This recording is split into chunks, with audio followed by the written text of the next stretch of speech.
A remnant versus the lawless church. Who really belongs to Yahuah? Scripture is ambiguous about who the end-time remnant is. Revelation defines them plainly, those which keep the commandments of Yahuah and have the testimony of Yahusha. Revelation 12:17, Revelation 14:12, and 22:14 repeat the same description. This is covenant language. The remnant is marked by obedience and faith together, never belief stripped of submission. Yahuah declares that belonging to this remnant requires entering the bond of the covenant, Ezekiel 20:35 through 37. That bond calls us out of Babylon. Revelation 18:4 says, "Come out of her, my people." There has never been covenant without separation and never separation without obedience. When Scripture shows the transfer of the kingdoms from the kingdoms of this world to the kingdom of Yahuah, the Ark of the Covenant appears in heaven. Revelation 11:19. Inside the ark is the law. James confirms this.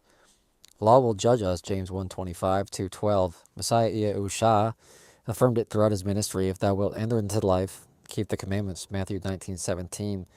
He then sharpened it. If ye love me, keep my commandments, John 14:15. Love, according to Yahusha, proves itself through covenant obedience. A major corruption entered through language. The Greek word diatheke means covenant, a binding two-party agreement, yet it was rendered testament, implying a one-sided inheritance received after death. That choice reshaped theology. A testament demands no obedience. A covenant demands faithfulness. Paul exposes the root. The carnal mind is not subject to the law of Elohim, Romans 8:7. Carnal religion seeks to receive without serving. Yahusha taught, it is more blessed to give than to receive, Acts 20:35. Lawlessness disguises itself as grace but produces rebellion. Scripture defines love precisely. This is the love of Elohim, that we keep his commandments, 1 John 5:3. Anything else is sentiment divorced from truth. Love without law grants permission instead of producing holiness. The new covenant was never a cancellation. Hebrews shows that Yahusha fulfilled the laws of sacrifices in the Levitical priesthood, not the moral law, Hebrews 7 through 10.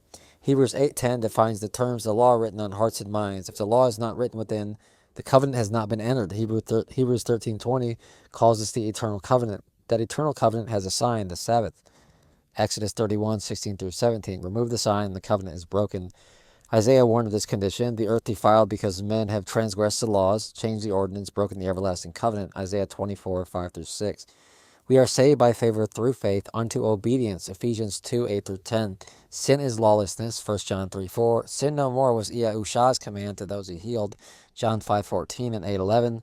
If the law of Yahuah is not being written in our hearts and minds, then by Scripture's own definition, we stand outside the renewed covenant. This leaves one unavoidable question. Are we truly walking in the eternal covenant, or have we renamed disobedience as freedom and called it faith?